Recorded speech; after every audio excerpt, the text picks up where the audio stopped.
Mga karaos, magandang araw po muli. Ito, welcome back po muli dito sa aming channel. Bali, January 21, araw po ng Martes. Ayan, project update tayo rito sa ongoing project natin sa Phase 1 at saka dun sa Phase 3. Ayan, pupunta rin po tayo dito sa Anyana project para makapagbigay po ng update. So, kahapon nga po pala, pumasok po yung buong tropa sa Anyana at saka dito sa Phase 3 and Phase 1. Hindi na po natin naisama sa video dahil meron po tayong bagong video na in-upload nung nangyari po ng linggo. Kaya check natin yung mga nagawa po rito. Enjoy watching po. Let's go. Tara.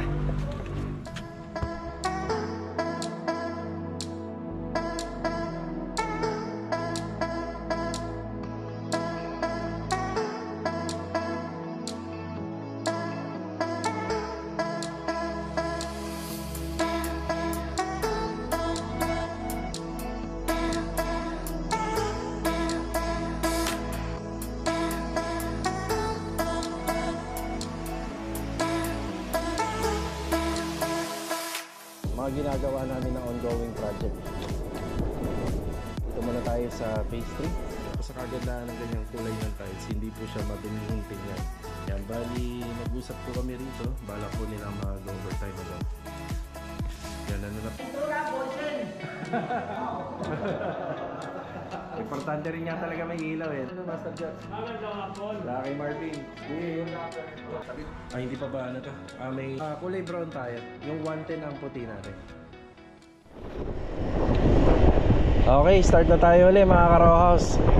Bali, late na yung pagbablog ko ngayong araw ng Martes. Ang oras po natin ngayon is alas 2 ng hapon. Yan, bali kanina po kasing umaga hanggang tanghali. Tuluyan na po namin na i-turn over yung ongoing project natin sa Phase 4. Yan, bali meron nga po palang 2 million views. Yan, 2 million views sa Facebook. Yung in-upload po natin na video na ginawa nating project dito sa Phase 4. So pakiabangan na lang po mga karaos kung ano-ano po yung mga full details ng renovation natin po doon. So i-upload din po natin syempre dito sa YouTube channel. Yan, pupunta ko muna dito yung ginagawa natin sa Phase 1. Yan, nandito yung ibang tropa. Dito na po tayo sa vlog. Lagi ko pong pinapakita itong tambak ng aming mga kalat dito galing sa unit na ginagawa natin. Marami po kasing dinemolish dito. So puro ano na lang po yung karton ng tiles, tinibag na pader, tsaka yung mga tiles na pinuputol or galing sa retaso.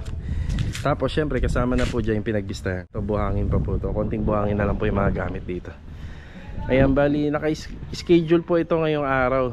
Dapat kahapon araw ng Lunes, yun nga lang yung truck nasiraan po yung truck na naghahakot nito. Ayun, start na tayo. So yung gate natin ganun pa din.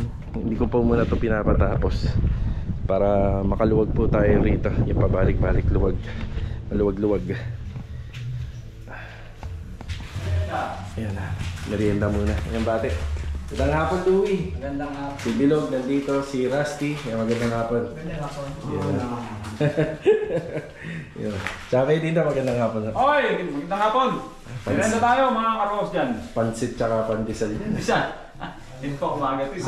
Dapat yun, umaga no? Kanina pa ito, dalawa hindi kumakakain eh. 248. So ito update. Ayan na, yung PNB natin. Bali, ang tiles niya, gray lang. Tapos yung pinaka-texture niya, yung design pataas. And purong gray lang to. Ganda. Ikot tayo rito. Bali may mga konting dinaragdag pa sa wiring dito para matapos na. Kasi doon banda may ano po yun eh. Kaya may saksakan doon. Nag-iwan po kami rin. Tapos dito kahit mauna yung tiles, pwede naman. Magagawa pa po natin ang kitchen counter slab to. Yan yung nakasunod. Yan yung umpisa na nila Bilog yung ano rito. Partition. Bali dalawang kwarto. Yan, dalawang kwarto. 2 bedroom. Medyo lumawak na. Yung mga ilaw nga pala, yan nakakabit na. Pin light siya pero medyo malaki. Malaki po yung ginamit namin dito. Para maliwaliwanag. Yan, 2 bedroom partition. Yan na po yung mga nagagawa rito. So kahit po paano, nakatulong po tong area na to na lumuwag. Kasi kung wala po to, hindi na demolish to, medyo masikip. Tapos sa floor area rito sa harap, yan nakatiles na. 40 by 40. Yan ang ginamit. Yan. Tapos magkakaroon to ng trench drainage. Kapag nagbasa po sila rito ng tubig, ay hindi na po pupunta rito banda. Yan, may floor drain sila rito. Dito nga po pala mga karo sa trabaho namin, i-offer pa namin kay ma'am kung gusto niya pa pong magpa-pintura. Para kahit naman po papaano, yung turnover natin sa kanila na malinis na. Yan ang kagandahan po kasi pag pinturado na, sobrang linis na, pwede nang tirhan. Ito nga po pala, babaklasin pa po namin to. Tatanggalin pa po namin. Nakakasikip na po kasi tingnan to. Yan dalawa. Dahil mataas na po yung kanyang fence grills dito.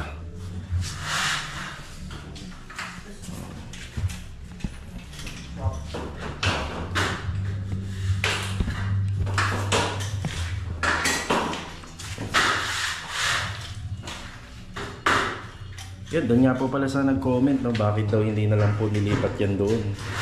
So kung may extrang budget lang po sana si client. So ang issue lang is yung budget concern lang po. Yan lang naman. Pero maganda nga po yung plano. Pero mas maganda ako ililipat doon po din sa dulo. Doon siya nakalipat. Para mas lalo lumuwag po itong area na ito.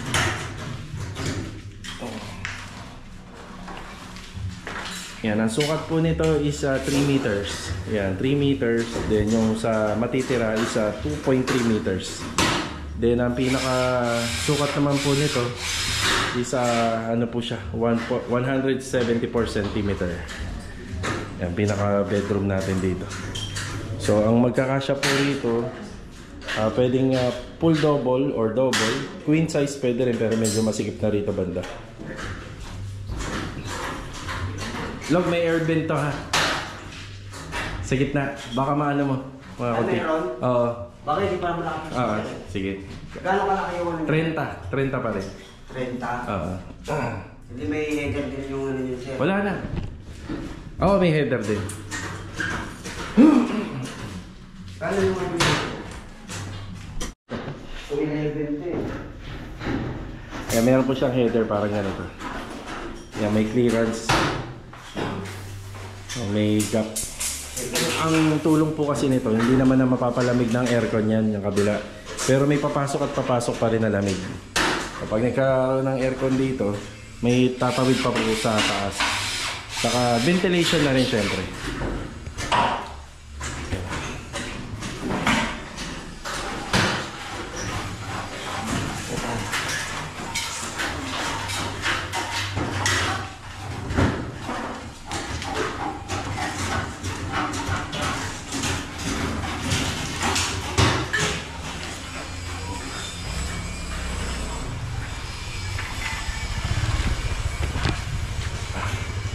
Bali dito sa project natin sa phase 1 mga karo, sa tulong-tulong po muna kami rito para mas mabilis na pong matapos.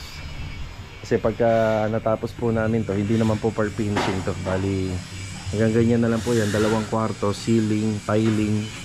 So yung gate and grills hanggang ganyan na lang po siya, pati yung lababo. Pag natapos po namin, so mababawasan na po yung mga iniikutan namin. So ganyan lang po muna yung gagawin namin. Siya nga po pala mga karos, meron tayong mga kasama na napapanood nyo sa vlog na hindi nyo na po makikita rito sa video. So hahanap po tayo na magiging kapalit po nila.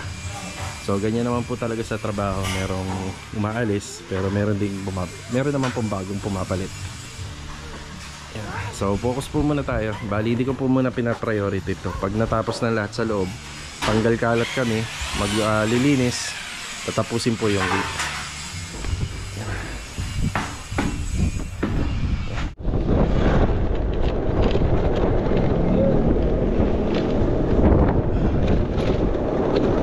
Bali sa ngayon, yung bilang po namin ay kompleto lang according dun sa mga ginagawa namin na ongoing project.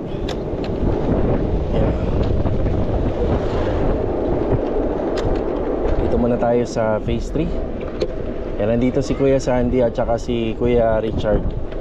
So dito muna sila hanggang sa matapos po yung ating tiles installation sa floor area. Magandang araw nga po pala sa lahat ng aming client owners sa mga ongoing project natin, tsaka kay Ma'am Christine and kay Sir Craig. Magandang araw po. So nakakabit na po pala yung gate. So ayan yung design nya.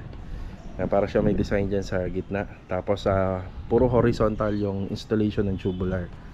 Bali ito pinaiwanan na po natin kay Bilog yung tiles kasi si Kuya Richard na yung tatapos nito. Yan yan, basta ang mahalaga nakamasilya, naka-epoxy primer na. Yan, safe na po yan. Yan, bati tayo. Kuya Richard, magandang hapon. Magandang hapon. Tsaka si Kuya Sandy ay nagpimerienda sila. Ayan. So, inumpisa na po nila rito yung installation ng tiles gamit yung 60x60. Sa mga dati naming project, madalas nyo makita yung ganitong design. So, itong ganitong klaseng tiles, safe po ito sa lahat ng disenyo. Pwede siyang ibagay sa tin kahoy, sa all white. Yan, safe siya. Pwede rin siya ibagay po sa black and white. Yan. Kahit saan color. Tapos sa kagandahan ng ganyang kulay ng tiles, hindi po siya madumihin tingnan. Kasi as is na yung kulay niya na kulay gray. Yan. Hindi kagaya ng all white. Onting alikabok lang, hair strand, kita na kagad. Yan. Bali, nag-usap po kami rito. Balak po nilang mag-overtime hanggang mamaya. Kuya, magdadala na lang ako ng ano niya rito. Makakain niya. Alas 5 ha. Balikan ko kayo rito. Yan, ano na po yan. Maliwaliwanag na po rito. Kasi naka-install na yung mga pin light. Ito yung gate natin. Yeah. Yung mga bakal may paggagamitan pa po yan sa ilalim po ng hagdanan. Yan na.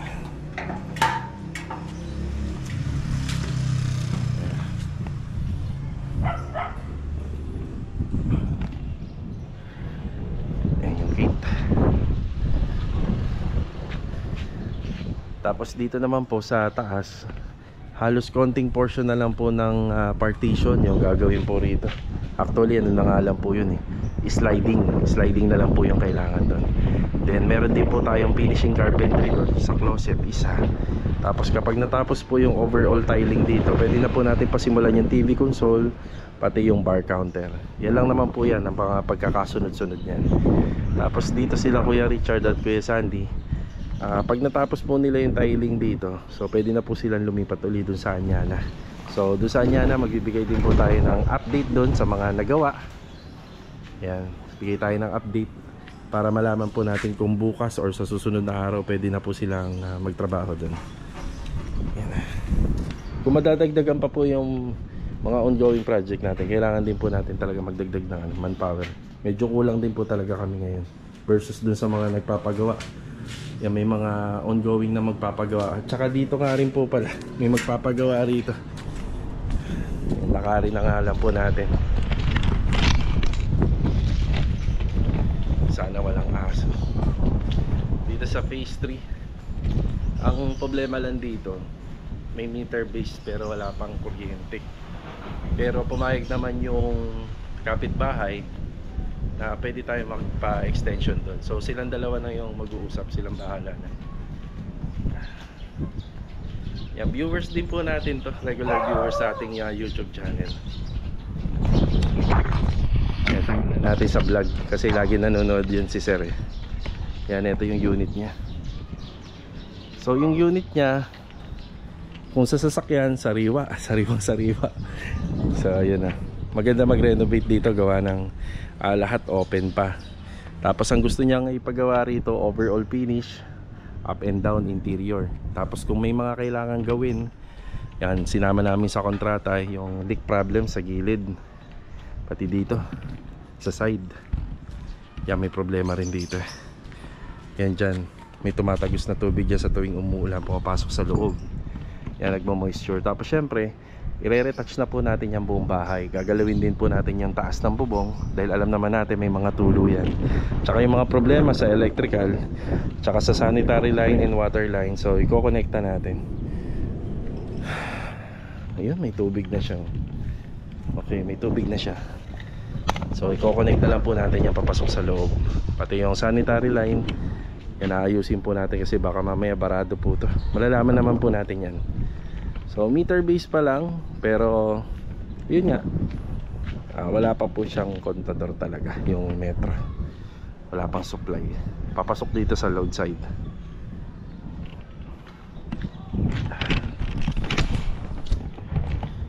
Yan, konting tiis na lang.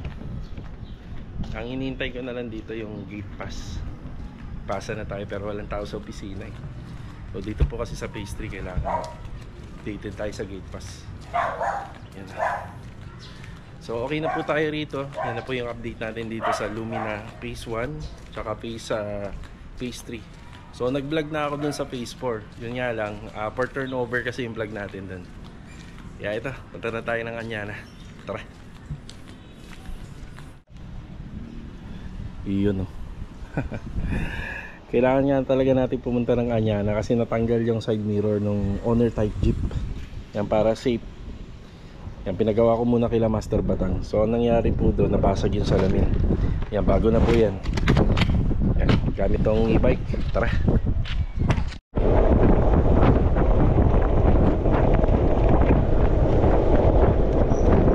Dito tayo sa shortcut dumaan sa Baynahara. Ayan, napakasarap talaga magbiyahe rito. Dire-diretso ang biyahe.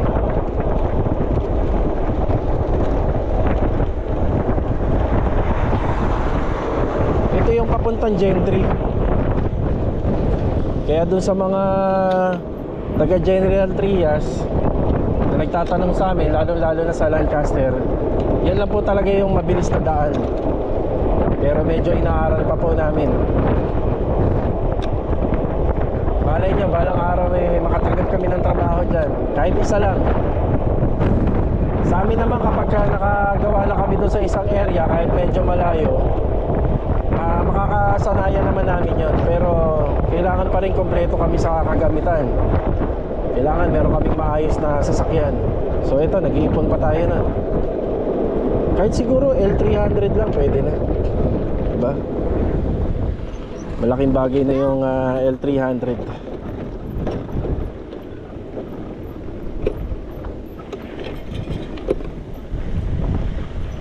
Mas maganda nga sana kung merong isa pa sa tropa ang marunong magmaneho ng 4-wheel. Yan, si Kuya Boy, siya na po yung minsan nagpapatakbo ng owner. Para kung sakali pong medyo tumanggap tayo ng medyo malayo, at least hindi na tayo magpapabalik-balik pa. Or pwede naman mag-hire kami ng driver. Nag-usap nga kami ni Master Batang kahapon. Siya daw gusto niya. Ewan ko doon, visit tao yun eh. Hindi ako naniniwala na siya daw magdadrive, di ba? Babayaran naman natin yung araw. So sa umaga, kunyari, ihahatid niya. Pero hindi naman malalayo talaga. Hindi naman tayo tatanggap ng sobrang layo. Ika nga, lagi ko sinasabi sa mga customer, mga kliyente, hindi kami tatanggap ng hindi pa namin kaya. Yan. Daming dumadaan dito. Ito kasi yung shortcut para makaiwas ka sa traffic. Kung maalala nyo, itong Tejero, laging traffic dyan. Ito ang dahilan kung bakit hindi na masyadong traffic doon. May iba ko kasing mga sasakyan, shortcut na po rito. Yan, dire-diretso na po tayo.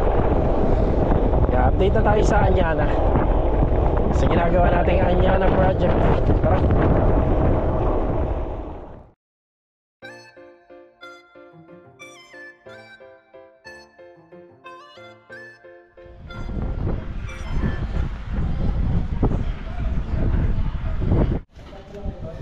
Yeah, may side mirror na. Okay, good morning nga po pala sa aming client owner. Yan, good morning kay sir and ma'am. So, project update tayo rito sa Anyana. Kanina nga pala, bumili po sila ng extra breaker, electrical tape at saka 20 meters na pahabol na flexible hose. Yan. So, yung focus po natin sa trabaho rito, puro interior muna dun sa second floor, pababa po tayo. Since si Kuya Dindo ay nasa Lumina, bukas nga po pala nandito na siya. Ipapatapos na po natin to para mabawas-bawasan po yung mga materials natin. So binilang po natin to ng PVC panel. Ang color po nun is a dark gray para halos sa combination color ng mga solid panel na binili po natin at kikinabit po natin dito. Kaya pinalalagay ko na rin po yung mga pin light kahit pa paano para may ilaw na. Tsaka syempre para matesting natin yung gawa. So sa taas, meron na mga nasimulan po doon. Nagamit na po natin yung mga plywood natin. Meron tayong paunang binili na mga 15 pieces na local marine plywood. Yan, magandang klase po yan. Tingnan nyo yung ply niya. No? Tsaka ito, pag pinutol nyo, pagbuklat nyo po dun sa loob, wala po siyang wala po siyang ampaw. Lahat po may plywood sa loob. Yan, bali, schedule na natin to. Malapit na sila Kuya Richard matapos dun. Schedule natin to for tiling. Kapag natapos yung tiling dito, sa floor area, maumpisa na rin po yung ating TV console. Yung sa bar counter, maumpisa na po yan. Yan, unti-unti na natin pinakakabit yung mga pin light. Yan, exhaust, so gumagana na po yan. Dito sa laundry area, yan, exhaust at saka dalawang pin light. Yung exhaust fan po na yan, yung dalawa, kasama na nitong sa range hood, dito na po labas yan. Yan. Yan dyan na. Tapos bibilan na lang po natin ng magandang end cap po yan para kahit naman paano malinis siya tingnan. So ilan sila rito? Nasa taas sila lahat. Yan, may semento adhesive pa naman tayong mga gamit dito. Yan, medyo alalay na lang.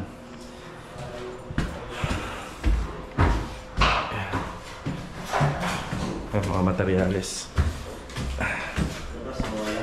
Kuya Rigor, magandang hapon po, Kuya Rigor. Magandang hapon, boss. Danis, magandang hapon. Good afternoon. Yan. Basta pintura, boysen! Pahabol pa, no? Boysen, baka naman! Yun.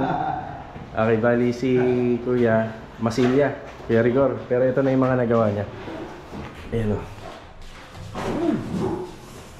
Basta pintura nga naman, i-boysen mo. Tapos kinokobera na po. Kuya Boy, magandang araw po. Magandang hapon po, Martin! Ayan. Kinukompleto na ni Kuya Boy yung mga electrical. Yun, o. Ayan, tapos iti-testing na. Ay, may ilaw na? Oo, may ilaw, nakita ang mga tama, o. Importante rin nga talaga may ilaw eh, kaya pinakakabit na. Yan, Master Joe, good afternoon, Master Joe. Magandang hapon. Kay Marvin. Good afternoon. So, ito nga po pala nabanggit ko na nakarang araw. Ay, yung gitna dapat may pinto. Kasi walk-in closet na eh. May sarili na po siyang private door. Mas maganda rin ho sana kahit wala na siyang pintuan. Kasi kapag magkakaroon pa ng pintuan, sisikip pa pagka binubuksan. So sa mga walk-in closet naman, basta may sariling kwarto na yun, tapos may pintuan. Kahit hindi na kailangan ng pintuan dito. Pero drawer magkakaroon. Yan, drawer may pintuan po yun. Yan na yung nagawa nila. Laki rin, napakadaming gamit na ilalagay. Tapos dito, dinimolish na po nila. Baka yayain ko si Master Batang sa mga susunod kasi ito isa sliding door. Tapos ito, nag-iwan po tayo ng drop dito para sa tuwing umulan hindi napapasok yung tubig papunta rito. So nakadrop po siya. Yan, pagka medyo alanganin po sa area, exterior, kapag aabutin ng ulan, yan, ito mas maganda. So ang installation yan dito na. Jo, tinanong mo kay JJ to kasi yung sliding door niya dito sa loob eh, baka kulang to. Ito itanong natin kay JJ. Sakto lang yun. Sakto lang sa sliding niya. Framing ng ano? Oo. Baka double yung kanya. Hindi. Ang uno lang ba yung ipapasok? Sa bagay. So ito kailangan May na. allowance yan, size. May allowance na to? Size. Okay. Yan, naka-demolish na to. Tapos pauuna po namin muna nila Master Jojo na matapos to. Yan, kapag natapos na po lahat yan, napalitadahan, na primer, na top coat, masusukatan agad natin kila Master Batang para may pintuan na po agad to. So maganda pa naman yung weather eh, habol naman po tayo. Pero kapag ka nag-uulan-ulan, panigurado mababasa po lagi rito. Yan, yung update natin dito sa Nyana project. Naglilinis na si Marvin. Sa mga susunod na araw po, meron po tayong kailangan pa mga materyales. Yun sa ano nga po pala. Tanong natin, nakailang plywood ka na, Jo? Ha? 3 na lang yung sa ilalim eh, sa baba. 12. 12 na? Oo nga, no? Pero ito magagamit pa to eh na. Mga pinagtabasa. Oo. Ang dami. Laki po kasi. Palaki ng walking closet. Yan ang walking closet talaga. Ayan. Mga pinto. Ayos na. Hamba. Yan, sa mga renovation, nauuna po talaga to. Yan, lalagyan na lang po siya ng tape, kagaya nan. Eh, ito naman po pag nadumihan, pupunasan lang. Yan. Hugaw pa natin yan, boss. Pag nakakabit. Ay, hindi pa ba ano to? Ah, may ano pa siya. Kasi maanoan pa yan. Hugaw pa natin pag nakakabit na. Liha 1,000, tapos buga na. Okay. Para solid. So, meron pa palang isa ta. Pero pag nakakabit na. Ito. Para ang tawag namin ng for turnover. So, lahat po ng part ng area, may tinatawag na for turnover. Di porkit nakakabit na, ganyan na. So, may ano pa po tayo dyan. Lilinisin, general cleaning. Yan. Ito, medyo iuhuli-huli na natin ta. So nga pala, pati kornisa, kailangan na rin natin ng mga kornisa dito para malapos na natin yung bawat ceiling. Yan. Naglilista na si Kuya Boy ng ano, outlet and switches. Yung outlet yan dati rin. Kulay brown tayo. Yung 110 ang puti natin.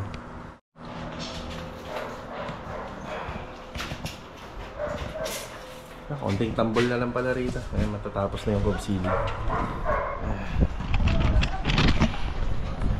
Yan. Bali ito mga karosa, nakatapos na naman tayo ng isang araw. Yan, ngayong araw po ng Martes. So, kita-kita na lang po ulit tayo for the next video. And, shoutout nga po pala kay Ma'am Marlene at saka kay Sir Edward and kay Sir Sunny Reyes. Yan, God bless po sa inyo. Tapos shoutout na rin kay Leading Sunrise. Yan, God bless and ingat palagi.